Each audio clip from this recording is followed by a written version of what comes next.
அந்த அழகான குடிலை நோக்கிய ஸ்ரீ ராமபிரான் சந்தோஷம் அடைந்து சீதாதேவியும் ராமபிரானும் பாதுகாப்பா அந்த குடியில் இருக்க லக்ஷ்மணர் என்ன செய்யறாரு? அதை காவல் காக்கிறார். இரவும் பகலும் தூங்காமல் தன்னுடைய அன்னையினுடைய கட்டளை அப்பொழுது ஞாபகம் வருது. லக்ஷ்மணா, அண்ணனுக்கு எந்த துன்பமும் எதனாலும் எவற்றாலும் ஏற்படாதபடி நீ இரவும் பகலும் அவருடையே இருந்து அவரை காக்க வேண்டும், அவரை பாதுகாப்பு கொடுக்க வேண்டும் அப்படின்னு சொல்றாங்க. அன்னையே, இது நீங்கள் சொல்ல வேண்டுமா? என் அண்ணனுடைய நலனில் எனக்கு அக்கறை இல்லையா? நான் அவரை நல்லபடியாக கவனித்துக் கொள்வேன் தாயே என்று சொன்ன ஞாபகம் வந்தது. அவரால் இங்கிட்டும் நடந்துகிட்டு இருக்காரு. அந்த டைம்ல தான் இவர் ஏதோ ஒரு பூ பறிக்கிறக்கோ எதுக்கோ லக்ஷ்மணர் கொஞ்சம் தூரம் போயிடுறாரு. அந்த டைம்ல அதாவது அரக்கிகள் எல்லாமே இவங்க இப்படி காட்டுப்பாதையில வரும்போது ராவணனுடைய கண்ட்ரோல்ல இருக்கக்கூடிய ஏதோ ஒரு காடு வந்துடுது போல இருக்குது. அது அவங்களுக்கே தெரியல. அப்ப ராவணனுடைய தங்கை ஒருத்தி இருக்கிற, ராவணனே ஒரு அரக்கன், அவ தங்கச்சி இப்படி இருப்பா, அவளும் அரக்கியா தானே இருப்பா. அவங்களுக்கெல்லாம் என்ன வரம் வாங்கிட்டு வந்திருக்காங்கன்னா, அவங்க நினைச்ச இடத்துக்கு எங்க வேணா போய்க்கிறோம், எங்க வேணும் போகணும்னு நினைக்கிறாங்க போய்க்கிறோம். அப்படிப்பட்ட ஒரு வரம் வாங்கி வந்திருக்காங்க அந்த அரக்கர்கள் எல்லாம். அதனாலேயே ராவணனுடைய தங்கை சூர்பனகை என்ன செய்கிறாள் தெரியுமா? எதேத்தையாக அந்த காட்டிற்குள் வருகிறார். வருகின்ற போது அந்த நேரத்திலே ஸ்ரீ ராமபிரான் குடிலில் இருந்து வெளியே, குடிலுக்குள்ள அந்த குடிசைக்குள்ள சீதாதேவி இருக்கிறாங்க. ராமன் மட்டும் வெளியில வந்து ஏதோ பூ பறிக்கிறதுக்கோ இதுக்கோ வெளியில வர்றாரு. அந்த டைம்ல இந்த சூப்பனாக அவளை பார்த்துட்டார். ஸ்ரீ ராமபிரானை பார்த்தினார். எப்ப பார்த்தாலும் அரக்கங்களையும் முரடைங்களையும் இவங்களையுமா பார்த்த அந்த கண்களுக்கு ஸ்ரீ ராமபிரானுடைய அழகும் கம்பீரமும் அவனுடைய தெய்வ தோற்றமும் அப்படியே சூப்பனாக சொக்கி போயிடுறான். சொக்கி போனோன்னு என்ன பிளான் பண்றா தெரியுமா? ஆஹா, இந்த உலகத்துல இவ்வளவு பேரழகு வாய்ந்த ஆண்மகமும் இருப்பானா? அடடடடா, இவ்வளவு காலம் நம்ம கண்ணுக்கு தற்படலையே. சரி, நம்ம நம்ம ஒரு பெரிய அரக்கனாக என்ன அண்ணன் இருந்தாலும் அவன் அரசன் தானே.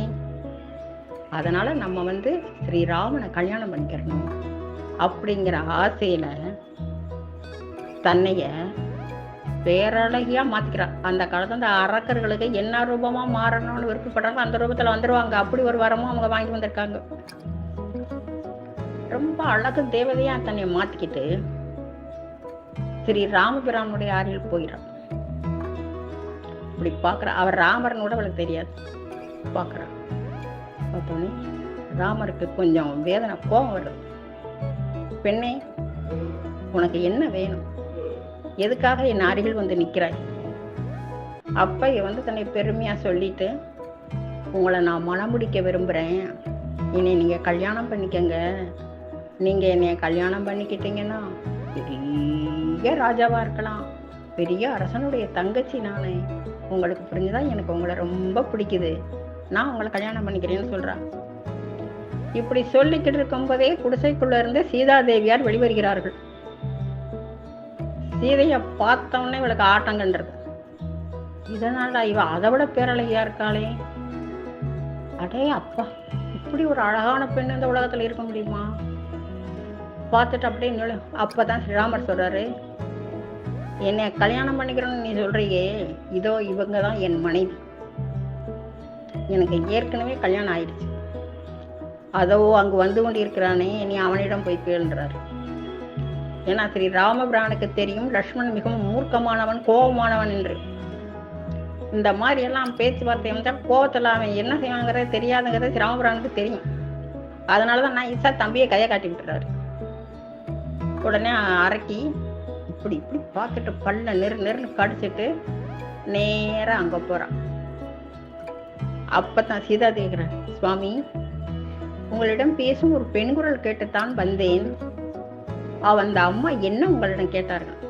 சீதா, அது உனக்கு இப்ப தேவையில்லான பேச்சு. வா அப்படின்னு சொல்லி குடிசைக்குள்ள கூட்டிட்டு போயிட்டேன். அந்த நேரத்துல இந்த அரைக்க நான் சரியா லட்சுமணர் கிட்ட போறேன். இதோ பாருங்கள், நான் அவனைத்தான் அழகுன்னு நினைச்சேன், அவங்கள விட ரொம்ப அழகா இருக்கீங்க. ஏய், என்னது தேவையில்லாத பேசலாம் பேசிட்டு இங்க வந்து நிக்கிறேன். உனக்கு என்ன வேணும், எது வேணும்னா நீ கேளு, நான் கொடுக்குறேன், வாங்கிட்டு போ. எனக்கு ஒண்ணுமே வேணாம், எனக்கு எல்லாமே இருக்கு, நான் உங்களை கல்யாணம் பண்ணிக்கிறணும், அதுதான் எனக்கு ஆசை அப்படிங்கிறான். பார்த்தேன், ஒன்றும் செய்யலை. அப்படியா, சரி, அப்போ கொஞ்சம் தூரத்தில் நில்லு, கொஞ்சம் விலகி நில்லு. அவ சரி ஏதோ நம்மளை சந்தோஷத்தில் அவன் விலையை நிற்க சொன்ன கொஞ்சம் விலையை நிற்கிறான். விஷம் அம்ப எடுத்தார நேராக அவன் மூக்குக்கு நேராக விட்டா எனக்கு மூக்கை தொலைச்சிக்கிட்ட மூக்கை அப்படியே பிச்சுக்கிட்டு கொண்டு போயிடுச்சு. ரத்தம் கொட்டு கொட்டுன்னு கொட்டு.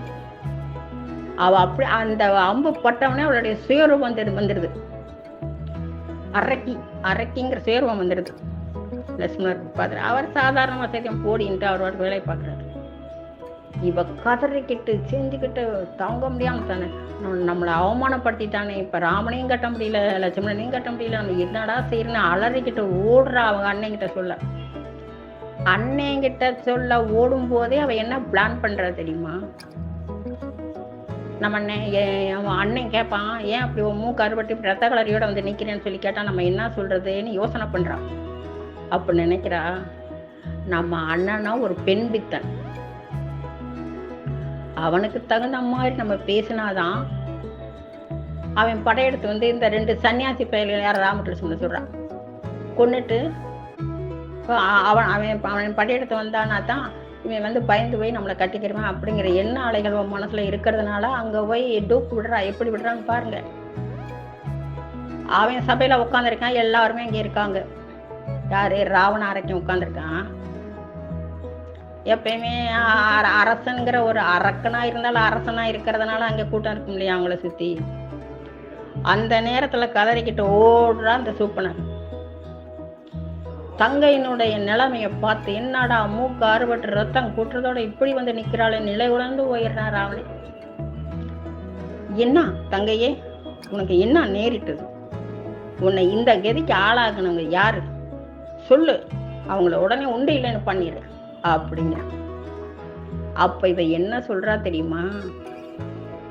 நான் ராவணையில சொன்னேன் கல்யாணம் பண்ணிக்கிறேன்னு சொன்னேன், அவங்க என்ன இப்படி செஞ்சுட்டாங்கன்னு அப்படி சொல்லல.